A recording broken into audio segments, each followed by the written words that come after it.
Hello दोस्तों, स्वागत है आपका फिर से मेरी एक नई वीडियो में। तो दोस्तों, आज की वीडियो में हम जानेंगे कि कीबोर्ड क्या होता है। कंप्यूटर एजुकेशन की पहली वीडियो में जैसे कि मैंने आपको बताया था कि लैपटॉप कैसे चलाते हैं, दूसरी वीडियो में मैंने आपको बताया कि माउस को कैसे चलाते हैं, और आज हम जानेंगे कीबोर्ड को कैसे चलाते हैं, या फिर कीबोर्ड की संपूर्ण जानकारी मैं आपको देने वाला हूँ कि कीबोर्ड में कितनी तरह की कीज़ होती हैं और अलग अलग कीज़ का क्या क्या नाम होता है और अलग अलग कीज़ का क्या क्या काम होता है। तो सबसे पहले तो आप देख सकते हैं, ये है मेरे पास एक कीबोर्ड है। ये लैपकेयर कंपनी का, इसका रिव्यू भी मैंने अभी पिछली वीडियो में दिया, आज जाकर आप इसे देख सकते हैं। तो इसमें जो है वो कीबोर्ड में 6 तरह की कीज़ होती हैं, जिनमें से सबसे पहली होती है जो F1 से F12 तक आपको दिखाई दे रही है, इनको फंक्शन कीज़ कहते हैं। और जो ये टैब, कैप्स, शिफ्ट, कंट्रोल ये लिखे हुए हैं या फिर एंटर, इनको बोलते हैं स्पेशल कीज़। और इस तरफ जो A से Z तक होती है, इसको बोलते हैं अल्फ़ाबेटिक कीज़। और इस तरफ अगर यहाँ पर देखें तो इनको बोलते हैं हम कर्सर कीज़। और जो यहाँ पर जो है नंबरिंग कीज़ भी बोलते हैं। नंबर जो नंबरिंग कीज़ है इस तरफ अलग से है, और इस तरफ भी होती है, यहाँ पर 1 से लेकर 0 तक यहाँ पर भी नंबरिंग कीज़ होती है। और बाकी जो ये यहाँ पर ब्रैकेट है या फिर करली ब्रैकेट जो लगी हुई हैं, कोमा लगे हुए हैं, इनको बोलते हैं हम सिंबल्स। तो ये 6 तरह की कीज़ जो है वो यहाँ पर कीबोर्ड पर होती हैं। तो आइए अब हम जो है वो इन सभी कीज़ के बारे में एक एक करके जो है वो जानते हैं और इनका क्या क्या काम होता है। सबसे पहले तो आता है ये ESC, इसको हम एंड सेक्शन भी बोलते हैं। एंड सेक्शन का काम होता है हमारी कोई भी प्रोग्राम हमने अगर ओपन किया है तो उसको क्लोज़ करने के लिए भी इसका यूज़ जो है वो किया जाता है। तो अगले आते हैं, जैसे कि ये नंबरिंग कीज़ है। तो नंबरिंग कीज़ को जैसे ही हम यहाँ पर 1 2 3 या फिर 4 कुछ भी लिखते हैं तो उससे जो है वो हमारा यहाँ पर नंबर जो है वो लिखा जाता है। उसके बाद आता है ये टैब की का यूज़ जो है वो माइक्रोसॉफ्ट ऑफिस में, जैसा कि आप देख सकते हैं यहाँ पर किसी भी यहाँ पर अक्षर को यहाँ पर स्पेस देने के लिए जो है वो इस बटन का यूज़ किया जाता है अगर सिंगल स्पेस देना हो। लेकिन अगर हमें ज़्यादा स्पेस देना हो तो हमें जो है वो टैब बटन का यहाँ पर यूज़ जो है वो करते हैं। उसके बाद आता है कैप्स लॉक का हम यूज़ करते हैं कोई भी अगर अल्फ़ाबेटिक हमें लिखना है A से Z तक, या फिर कोई भी अक्षर लिखना है तो उसको कैपिटल लिखने के लिए इसका यूज़ किया जाता है। जैसे कि मान लीजिए मैं कैप्स लॉक को ऑन करता हूँ तो इस तरफ जो है वो कैप्स लॉक की लाइट जो है वो चल जाती है। अगर उसके बाद फिर आप यहाँ पर देख सकते हैं कि मैं अगर कुछ भी यहाँ पर अगर लिखता हूँ तो वो कैपिटल में यहाँ पर लिखेगा, कोई भी अक्षर लिखेगा वो कैपिटल में ही लिखेगा। अगर मैं कैप्स लॉक को बंद कर देता हूँ तो ये फिर से जो है वो स्मॉल लेटर में लिखना शुरू कर देगा। उसके बाद आता है शिफ्ट की का यूज़ किया जाता है, जैसे कि यहाँ पर 0 के ऊपर ब्रैकेट लगी है या फिर जो ऊपरी जो यहाँ पर लिखा है @ इनको यूज़ करने के लिए किया जाता है।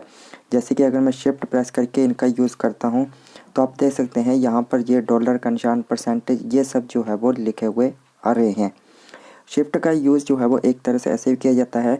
मान लीजिए हमें अब यहाँ पर MS वर्ड में अगर हम कुछ टाइप कर रहे हैं तो हमें सिर्फ पहला अक्षर कैपिटल में टाइप करना है, तो शिफ्ट को प्रेस करेंगे तो ये पहला अक्षर जो है वो कैपिटल में टाइप हो जाएगा, और बाकी अक्षर जो है वो हम छोटे यहाँ पर जो है वो टाइप कर सकते हैं। यानी कि अगर हम शिफ्ट का यूज़ दबाकर करते हैं तो सभी अक्षर जो है वो कैपिटल में लिखे जाएंगे। अगर शिफ्ट को बिना शिफ्ट के लिखेंगे तो ये स्मॉल लेटर में हो जाएंगे। इसका यूज़ ज़्यादातर सिंबल की इसको लिखने के लिए किया जाता है, या फिर किसी एक पर्टिकुलर अक्षर को कैपिटल में लिखने के लिए इसका यूज़ किया जाता है। उसके बाद आता है कंट्रोल बटन कीज़ का यूज़ हम यहाँ पर शॉर्टकट की के तौर पर जो है वो करते हैं, क्योंकि कंट्रोल जैसे कि हमें मान लीजिए यहाँ पर कोई भी यहाँ पर जो लिखे हुए अक्षर हैं इनको सेलेक्ट करना है तो हम कंट्रोल और A से हम उसको सेलेक्ट करेंगे, क्योंकि इसकी शॉर्टकट की कंट्रोल+A होती है। आगे की वीडियो में मैं आपको शॉर्टकट की इसके बारे में इसके आपको बताऊँगा। तो जैसे कि ये सिलेक्ट हो गया, अगर मुझे सेव करना है तो कंट्रोल+S दबाऊँगा। तो ज़्यादातर कंट्रोल बटन का यूज़ जो है वो हमें यहाँ पर शॉर्टकट कीज़ के तौर पर जो है वो किया जाता है। उसके बाद आता है ये विंडोज़ की का यूज़ जो है वो हम यहाँ पर स्टार्ट बटन को ऑन करने के लिए, यहाँ पर स्टार्ट मेनू होता है, इसको ओपन करने के लिए करते हैं। उसके बाद आता है अल्ट का यूज़ भी जो है वो ज़्यादातर शॉर्टकट कीज़ के साथ ही इसका यूज़ किया जाता है। और ये आता है स्पेस बटन, ये कीबोर्ड का सबसे बड़ा बटन होता है। स्पेस बटन का जैसे कि यूज़ मैंने आपको पहले ही बताया था कि किसी एक पर्टिकुलर अक्षर में हमें स्पेस देना है तो उसका वहाँ पर इसका यूज़ किया जाता है। उसके बाद है हमारा यहाँ पर बैक स्पेस। बैक स्पेस होता है यानी कि किसी भी कोई भी अक्षर हमने लिखा हुआ है या फिर कोई भी टाइप किया हुआ तो उसको यहाँ पर मिटाने के लिए इसका यूज़ किया जाता है। उसके बाद है एंटर। एंटर का यूज़ किया जाता है जैसे नीचे की तरफ अगर एरो लगा है इसका मतलब हमें कोई और लाइन अगर ऐड करनी है तो हम एंटर प्रेस करेंगे तो इससे दूसरी या तीसरी कोई भी आगे वाली लाइन जो है वो इससे बनती जाती है। उसके बाद शिफ्ट इस तरफ भी है और शिफ्ट जो है वो इस तरफ भी होता है, कंट्रोल इस तरफ भी है, अल्ट भी है और बाकी विंडोज़ बटन भी है। इनका यूज़ तो मैंने आपको बता ही दिया है। उसके बाद आते हैं इस तरफ के button insert, home, page up, page down. इनका यूज़ जो है वो कहीं इस पेज को यहाँ पर ऊपर नीचे करने के लिए किया जाता है। तो अगर मुझे पेज अप करना है तो मैं ये ऊपर दूसरा पेज आ जाएगा, उसके बाद ऐसे ही फर्स्ट पेज आ जाएगा। इस तरह से हमें डायरेक्ट पेज को ऊपर नीचे यहाँ पर कर सकते हैं एमएस वर्ड में। और हैंड बटन होता है जैसे कि इसमें जो लिखा हुआ है, मान लीजिए मैं यहाँ पर इसको क्लिक करता हूँ तो अगर एंड लिखा हुआ तो एंड में चला जाएगा यहाँ पर ये हमारा कर्सर, और अगर यहाँ पर होम पर जाएंगे तो ये होम पर आ जाएगा। डिलीट बटन का यूज़ किया जाता है किसी भी यहाँ पर एमएस वर्ड में इसका यूज़ किया जाता है जैसे कि पिछले अक्षर को डिलीट करने के लिए किया जाता है। बैक स्पेस का होता है यहाँ पर जैसे कि बैक स्पेस का यूज़ इसको डिलीट करने के लिए जाता है और डिलीट बटन का यूज़ पीछे वाले अक्षर को डिलीट करने के लिए किया जाता है। डिलीट बटन का यूज़ अलग अलग जगह पर अलग अलग तरह से किया जाता है।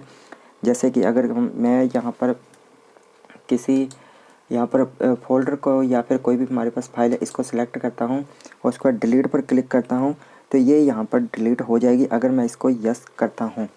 तो इस तरह से डिलीट बटन का यूज़ अलग अलग प्रोग्राम में अलग अलग तरह से जो है वो किया जाता है।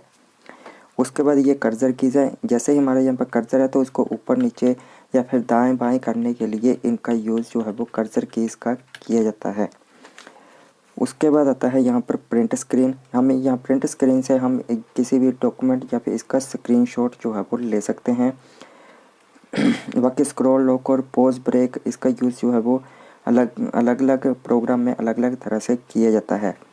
ये आगे इस तरफ आते हैं हमारे नंबरिंग कीज़। नंबरिंग में हम यहाँ से नंबर जो है वो ऐड कर सकते हैं और कई कीबोर्ड में इस तरह नहीं होते हैं, कई कीबोर्ड में सिर्फ इतने ही होते हैं जितना यहाँ पर आपको दिखाई दे रहा है। यहाँ पर नंबरिंग कीज़ यहाँ पर होती है और ये F1 से F12 तक जो कीज़ हैं इनका अलग अलग प्रोग्राम में अलग अलग यहाँ पर काम होता है।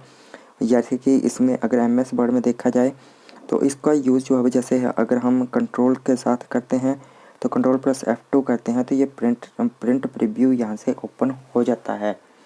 तो इसका मतलब है कि हम जो F1 से F12 तक कीज़ है कोई भी अगर अलग अलग प्रोग्राम है तो अलग अलग प्रोग्राम में इनका अलग अलग काम होता है।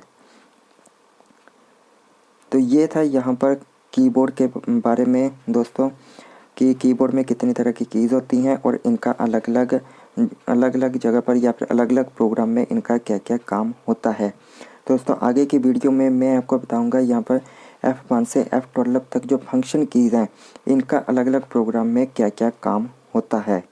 और उससे आगे मैं आपको ये भी बताता जा लूँगा कि कंप्यूटर को के यहाँ पर कितने भाग होते हैं, कंप्यूटर क्या होता है और इसको कैसे चलाते हैं। तो आई होप आपको इस वीडियो से कुछ जानकारी मिली होगी। तो अगर जानकारी मिली है तो मेरी इस वीडियो को लाइक करिए, कमेंट करिए, शेयर करिए। तो मिलता हूँ मैं अभी आपसे ऐसे ही नेक्स्ट टेक रिलेटेड वीडियोज़ के साथ। तब तक के लिए till then take care and bye bye दोस्तों।